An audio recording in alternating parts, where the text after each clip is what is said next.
He didn't text back. You checked your phone 3 times this morning. Once, while brushing your teeth. Once, as you poured your coffee. And once more, heart thudding. Just before you stepped out the door. Still, nothing. Your mind spirals. Was it something I said? Did I seem too eager? Should I have waited longer before replying? You analyze every word, every emoji, every silence. Your chest tightens, your stomach flips, and somewhere deep inside, beneath the overthinking and overfeeling, you wonder, why is he pulling away just when I thought we were getting closer? Now pause, breathe, and consider this. What if everything you were taught about closeness, about love, about attraction, what if it was only half the truth? What if the real magnetism, the kind that pulls someone in so deeply they can't look away, doesn't come from holding on, but from letting go? This is where your transformation begins. Because this isn't a video about games or tricks, or pretending to not care when you do. This is about unlocking one of the most powerful forces in the universe, the law of detachment. And once you understand it, not just with your mind, but with your entire soul, you will never chase love again. You'll become it. You'll stop trying to hold on to what is already yours by nature of your presence, your energy, your wholeness. And he, yes, he will feel it. He'll sense the shift, and without knowing why, he'll be drawn to you in a way that's beyond logic, beyond fear, beyond the surface. This is the beginning of your power. But first we must journey to the edge of your heartbreak, your longing, your deepest fears, and walk through them, together. Have you ever tried to catch a butterfly with your bare hands? The more you chase it, the more it flutters just out of reach. But when you sit still, become part of the landscape, breathe, relax, the butterfly may land on your shoulder. It chooses you. Not because you begged, but because you became still enough, centered enough, whole enough to receive it. Love, true love, works the same way, and yet we've been conditioned differently. From childhood, we learn that if we want something badly, we must strive, chase, and hold on tightly. Fight for love, win them over, don't let go. But what if the fight is the very thing pushing love away? What if your desperation, however subtle, whispers insecurity, and that insecurity triggers his retreat? You see, men are not always consciously aware of what repels them, but on an energetic level, they feel it. The tightness, the grasping, the invisible hand reaching for validation, for reassurance. And the paradox is cruel. The more you try to hold on, the more you push him away. This is not your fault. You were taught to do this. You were taught that love is something you earn, rather than something you radiate. You were told to be nice, to be available, to accommodate, to give more, so he'll see your worth. But the truth, he doesn't feel your worth when you overgive. He doesn't crave your presence when it's always there. He doesn't admire you when you lose yourself trying to impress him. He desires you when you are in your power, and your power lives in letting go. Let me tell you about Anna. Anna was vibrant, intelligent, full of life. She met Daniel at a mutual friend's birthday party. He was charming, attentive, and unlike anyone she'd ever met. Within weeks, their conversations turned into long nights. Their laughter echoed like music, and slowly her heart opened. But something shifted. Daniel started pulling away. He took longer to reply. He stopped initiating plans. The warmth faded. Anna did what most people would do. She tried harder. She sent thoughtful texts. She planned dates. She reached out with sincerity and hope, but it felt like chasing wind. The more she tried, the more distant he became. Heartbroken, she came to me, and we talked, not about tactics or text messages, but about energy. I asked her, what would it feel like to let go of the outcome, to trust that you are enough, without having to do more, say more, be more, to live your life fully, as though he were not the center of your emotional universe. At first, she resisted, but if I stop trying, won't he forget me? That's the illusion, that love is earned through effort. That you must do to be worthy. But the law of detachment teaches the opposite. You don't attract love by clinging. You attract it by releasing. So Anna did the inner work. She let go not of the hope, but of the need. She stopped making Daniel the sun around which she revolved. She recentered her life, took dance classes, reconnected with friends, found joy in her own company. Weeks passed, and then something unexpected happened. Daniel reached out, not with obligation, but with wonder. You seem different, he said. There's something about you. I can't stop thinking about you. That wasn't magic. That was detachment. When Anna stopped trying to control the relationship, she created space. And in that space, desire was reborn.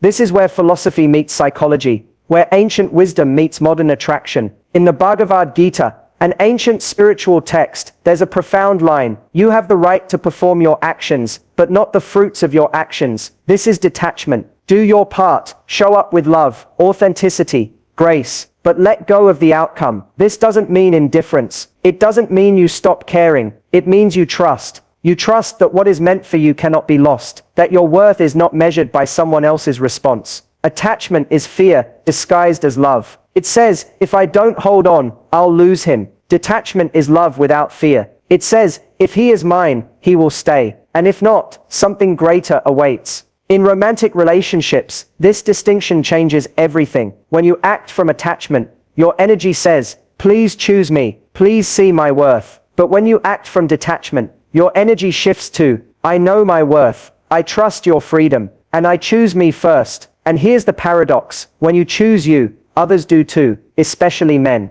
Let's take a deeper look at masculine psychology. Masculine energy thrives on freedom. It is drawn to challenge, to spaciousness, to the unknown. When a man senses emotional pressure, even if it's unspoken, his instinct is to retreat, not because he's cruel, but because his nervous system registers it as entrapment. Now, this is not about playing hard to get. It's not about being cold or manipulative. It's about genuine emotional independence. When you let go of needing his validation, you stop broadcasting the subtle message of, I need you to feel okay. And that is magnetic. Think of the most captivating women throughout history. Cleopatra, Marilyn Monroe, Frida Kahlo. They didn't chase. They didn't beg. They lived, fully, boldly, with purpose. Their presence was not a performance. It was a frequency. And men were drawn to that frequency, like moths to flame. Why? Because detachment is irresistible. It says, I love you, but I don't need you to complete me. I welcome you, but I do not abandon myself for you. And that kind of self-honoring love, it's rare, it's radiant, it's unforgettable.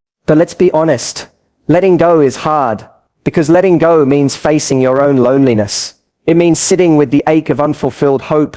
It means grieving the fantasy you built in your mind. And yet, in that grief, you find gold. You find the parts of yourself that you outsourced, the joy you placed in someone else's hands, the confidence you tied to a text message, the peace you traded for proximity. This is not about blame, it's about awakening. You don't lose power when he pulls away, you reclaim it. The law of detachment is not passive, it is an active surrender, a choice to stop micromanaging love, a decision to trust life, to trust timing, to trust yourself. And when you do, a shift happens, not just in him but in you. You begin to glow differently, not because he notices you but because you finally notice you. Let me tell you a story about the Queen, who knew how to let go. Queen Elizabeth, the story of England. She ruled alone, never married, surrounded by suitors, kings, ambassadors. Men tried to court her, tame her, win her hand, but she held her throne and her heart with sovereign grace. She once said, I would rather be a beggar and single than a queen and married. This wasn't arrogance, it was detachment. She knew her worth was not defined by a man. She didn't need a crown to complete her. She was the crown. Now, I'm not saying you should never desire partnership. Love is beautiful, necessary, sacred. But when you remember your own royalty, when you detach from needing someone to fill your cup, you drink from a deeper well. And when a man meets you there, he meets a woman who is not waiting to be saved, but who invites him to rise beside her. That is divine partnership. And it begins with letting go. Let me pause here, not to conclude, but to breathe with you. What's stirring in your heart right now? Maybe it's grief, maybe it's anger, maybe it's a quiet whisper saying, I deserve more than this chase. Yes, you do. You deserve the kind of love that doesn't require you to lose yourself. And that love, it starts within. So the next time he pulls away, don't panic, don't chase, don't collapse. Stand still, return to yourself, take a long bath, call a friend who reminds you who you are, write poetry, dance in your living room, step back into your soul. Not to win him back, but to come home to you. Because the woman who can let go is the woman who never truly loses. And that, my love, is where we begin. There is a stillness that comes after the storm of letting go. A quiet, unfamiliar space where everything you used to reach for now floats just beyond your grasp. At first it can feel like emptiness, like loss. But in truth it is spaciousness, a sacred, and that space is where your soul starts to breathe. Most people panic in this stillness. They scramble to fill the void. They go back to old patterns, send one more text, initiate one more conversation just to feel something. But you are different now. You are learning to sit in the power of your own presence. You are learning to trust the intelligence of the universe, even when it asks you to wait. This moment right here, where you resist the urge to chase, is where everything starts to change. Because detachment is not about doing nothing. It is about doing everything from a place of inner fullness, not frantic scarcity. The woman who lives from detachment doesn't ignore her desires. She honors them, but she doesn't let her desires control her. She knows a man is not the source of her light. He may reflect it. He may mirror her brilliance, but the fire is hers. And when you stop needing someone to complete your story, you become the author again. Let's talk about energy. Not the energy of what you say or even what you do, but the energy you are. That subtle, unseen vibration that radiates from you like a frequency. Men feel this. Everyone does. You can say all the right things, smile at the right moments, play it cool, but if your energy is screaming, "I hope you choose me," he will feel that pull, that pressure, that low-level emotional demand, and his instincts will retreat. Now flip that. Imagine a woman whose energy says, "I choose me." She doesn't wait 3 hours to text back because some book told her to. She waits because she's actually living her life. She doesn't play hard to get. She is hard to get because access to her heart is a privilege, not a consolation prize. And when a man meets this energy, it awakens something ancient in him. A deep desire not just to possess, but to earn, to rise, to pursue from a place of respect, not obligation. You see, masculine energy doesn't long for what's handed over on a silver platter. It longs for what's real, what's alive, what's sovereign. Detachment brings you back to that sovereignty. Let me take you into the heart of another story. Her name was Layla. She'd been in an on-again, off-again situationship with a man named Jason for nearly a year. He was everything she thought she wanted. Successful, charismatic, emotionally intelligent when he chose to be. But he never fully committed. He'd text her passionately one week, vanish the next, make future plans, then pull away without explanation. And every time he came back, Layla let him in, hoping this time would be different. But one day, after another weekend of silence, something shifted. She didn't cry this time. She didn't send a follow-up message. She sat with herself. And for the first time, she asked, "Why am I holding on to someone who lets go of me so easily?" That question cracked something open. She realized she wasn't addicted to Jason. She was addicted to the hope of Jason. To the idea that if she could finally get it right, he would give her the love she longed for. But deep down, she knew his inconsistency wasn't about her. It was about his inability to love in the way she deserved. So she chose something radical. She chose to detach, not to punish him, but to honor herself. She didn't send a long closure text. She didn't make a dramatic exit. She simply stopped participating in the story, not from bitterness, but from clarity. And in that space, something beautiful began. She reconnected with her creativity. She started painting again. She laughed louder. She slept deeper. She remembered who she was before she made him her emotional center. And Jason, he noticed. He came back. He said all the things she once longed to hear. But this time, it was too late. Because detachment had birthed a new woman, not a colder woman, a clearer one. And clarity is magnetic. But more importantly, clarity is freeing. The law of detachment asks you to live from the truth that you are already whole, not almost whole. Not whole once he calls. Not whole when the relationship becomes official. Now already, as you are. Think of the sun. It doesn't shine harder because someone notices. It doesn't dim itself when clouds appear. It simply radiates. And so must you. Now let's go deeper. Because detachment doesn't mean you'll never feel pain again. In fact, true detachment invites you to feel everything fully, but without becoming enslaved by it. It's standing in the middle of the storm with your heart wide open. It's saying, "I love you, and I'm okay if you walk away." That kind of presence, that kind of emotional maturity, it terrifies the unready, but it calls in the worthy. In ancient Zen teachings, there's a concept called mu. It means not this. It's not rejection. It's spacious awareness. It's the refusal to answer a false question. When someone asks, why doesn't he love me enough? The detachment mindset says moo, not this story, not this scarcity, not this illusion that your worth is dependent on someone else's capacity. You are not here to chase. You are here to attract, to align, to embody. That is the difference between attachment and connection. Attachment is built on fear. Connection is built on freedom. When a man feels that you are attached, he may feel needed, but not necessarily inspired. But when he feels that you are deeply connected to yourself, to life, to your own values, he becomes inspired to meet you there. It's no longer about pursuit for ego's sake. It becomes about resonance. You're not a conquest. You're a mirror, a portal. There's a reason so many love stories are filled with tension, distance, the ache of not knowing, because desire doesn't live in possession. It lives in the space between. This doesn't mean you must always play distant. It means you must be rooted in yourself. So even when you love, even when you're vulnerable, you never abandon your center. You hold the paradox. Soft but grounded, available but unattached, loving but not dependent. This is the essence of feminine power. It's the difference between saying, please pick me, and I choose you, but I don't need you to choose me to feel worthy. And men feel that, whether they can name it or not.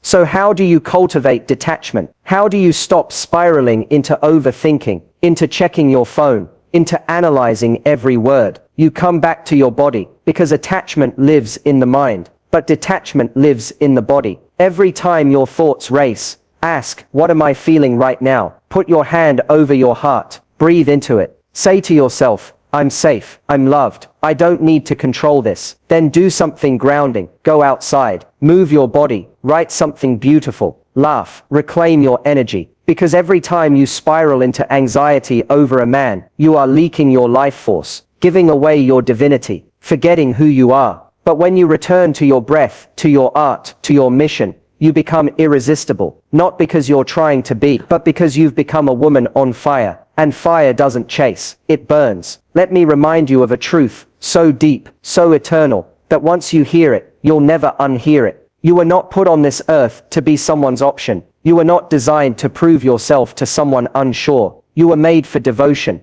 but that devotion must begin with you. When you let go, when you trust, when you detach, you are not giving up. You are aligning with love's highest form. And when a man meets a woman in that energy, he either rises or he fades, but either way you win, because you have yourself, and that is the ultimate love story. Sometimes the most powerful decision you can make is no decision at all. Just a quiet step back, a sacred pause, a breath that says, I trust myself enough to not force what isn't flowing. You see, detachment isn't always a roar. Sometimes it's silence, the kind that echoes louder than any declaration. The kind of silence that makes the other person wonder, where did she go? Not physically, but energetically, emotionally, spiritually. You're no longer grasping, no longer trying to control the outcome with breadcrumbs of attention or half-hearted affection. You're not reacting. You're not explaining your worth. You're simply no longer available to stories that require your shrinking.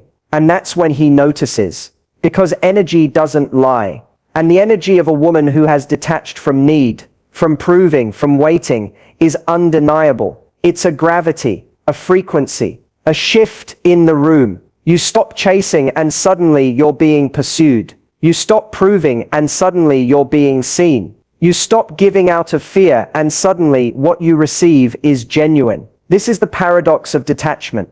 The less you try to hold on, the more the right things naturally stay. Not because you manipulated them into staying, but because you became a sanctuary. And that kind of woman, she's unforgettable. Let me share one final story with you. It's not about a queen or a mystic, not a celebrity or a philosopher. It's about a woman named Aria. A woman you probably wouldn't notice on the street. But a woman who changed everything.